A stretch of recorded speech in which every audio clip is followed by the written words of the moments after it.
program is designed to give you a little overview of early Saskatoon. We're at 21st Street and 2nd Avenue looking at the Union Bank, built in 1908. In 1925, it merged into the Royal Bank. The building was converted to stores. Alan Bowerman chose Saskatoon as the place to make his fortune. He started with a little store on 1st Avenue. He built this block in 1907. The building was renovated in the 40s for Caswell's menswear. The second-story offices were removed and the face modernized. James Skill was a businessman, entrepreneur, dabbled in real estate and politics. He built here in 1908, later dividing it up for office space for 16 tenants, plus a movie theater. He sold the building. It became the Grey Court Hotel, and later the Ritz that was demolished in 1985. This post office was built in 1908 on the corner lot purchased from Skill. The building also held the Customs and other government offices. In 1905, the Canadian Northern Railway purchased the line from Regina to Prince Albert and chose to build an imposing new station. Canadian Northern went bankrupt and became the core of the Canadian National Railways. The Canada Building opened in 1914. It was Saskatoon's premier skyscraper and the city's tallest building until the 1930s. Alan Bowerman had made his millions in the real estate business. When Bowerman died in 1924, it was said that his assets barely met his debt. In 1883, J.H.C. Willoughby arrived with the first group of settlers and became the settlement's first doctor, storekeeper, and postmaster. In 1903, he started in the real estate business as the developer of Riversdale. He shoehorned the grain building into a property left over by the Drinkle block. John Drinkle left his name on 3 buildings, the most well-known of the Saskatoon millionaires of the real estate boom. This is Drinkle number 1, 1906, the most modern building of its day, with elevators and an internal telephone system. The building burnt in a spectacular fire in January of 1925. John Cairns' third store was built in 1901. It burned extensively in 1912. Cairns was already building at 23rd Street and 2nd Avenue. He sold to Hudson's Bay in 1922. Cairns sold the corner location to the Bank of Commerce for $12,000. We can safely estimate he made over $100,000 by today's standards. This building served the bank until 1967, when both the bank and the coal block fell to the CIBC Tower. The Western Hotel was a classy 2-story frame building opened in 1903 by James Flanagan. At that time, it was on the corner facing 21st Street. In 1908, the building was set on rollers and pushed back to the alley to free up the prized corner lot. The Bank of Hamilton purchased the property in 1909.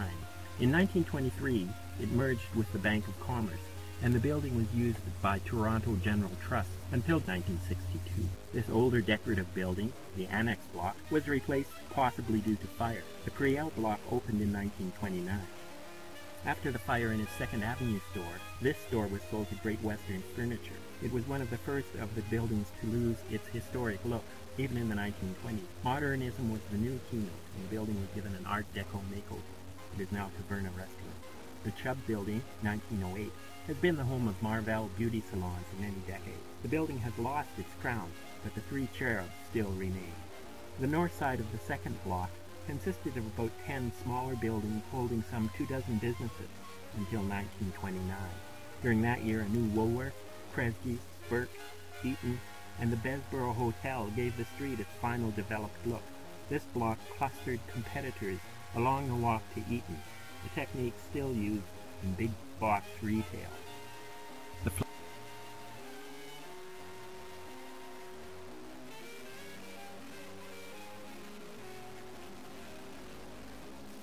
The Flanagan was built by James Flanagan in 1907. It set the standard for city hotels, and its cupola made it a landmark building. Renamed the Senator in 1940, the cupola was removed in 1944. Opened in 1913, Frank McMillan's department store had its roots in the DC block. In 1927, when the business was sold to Eaton, the building was retained and renovated and renamed the Avenue Building. McMillan also rebuilt Drinkle number 1 as the McMillan Building. Eaton's moved from its catalog outlet at Avenue D and 23rd Street in 1929 and remained here until it moved to the plaza in 1969.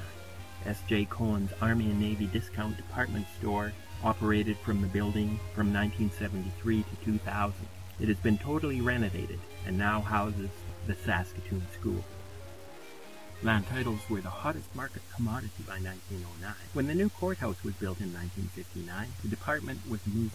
A number of provincial departments used the building until 1994, when it was sold to house private office. The commercial building, an example of the many small office buildings that house companies and professionals in downtown.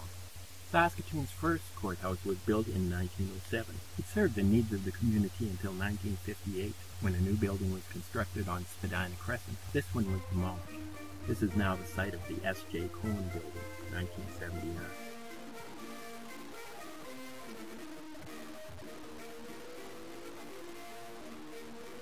The Masonic Temple of the Popular Fraternal Society was built in 1909. Office space was rented out, with the top floor used for lodge activity. In 1962, it was replaced by the Investors Building. Oddfellows built in 1912. In 1959, it was purchased by the Saskatoon Labor Council, and more recently has held offices and restaurants.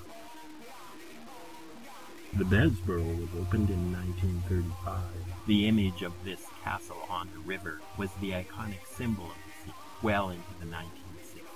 The Saskatoon Club was formed in 1907 by city businessmen looking for a private place for meetings, relaxation, and entertaining. This building was built in 1912. The school board used this house until the late 40s. A larger building was built on 4th Avenue, which was used up until 1970. Offices were in the old Technical Collegiate until they moved to the Eaton's Building. Well, that's it. I hope you've enjoyed the tour.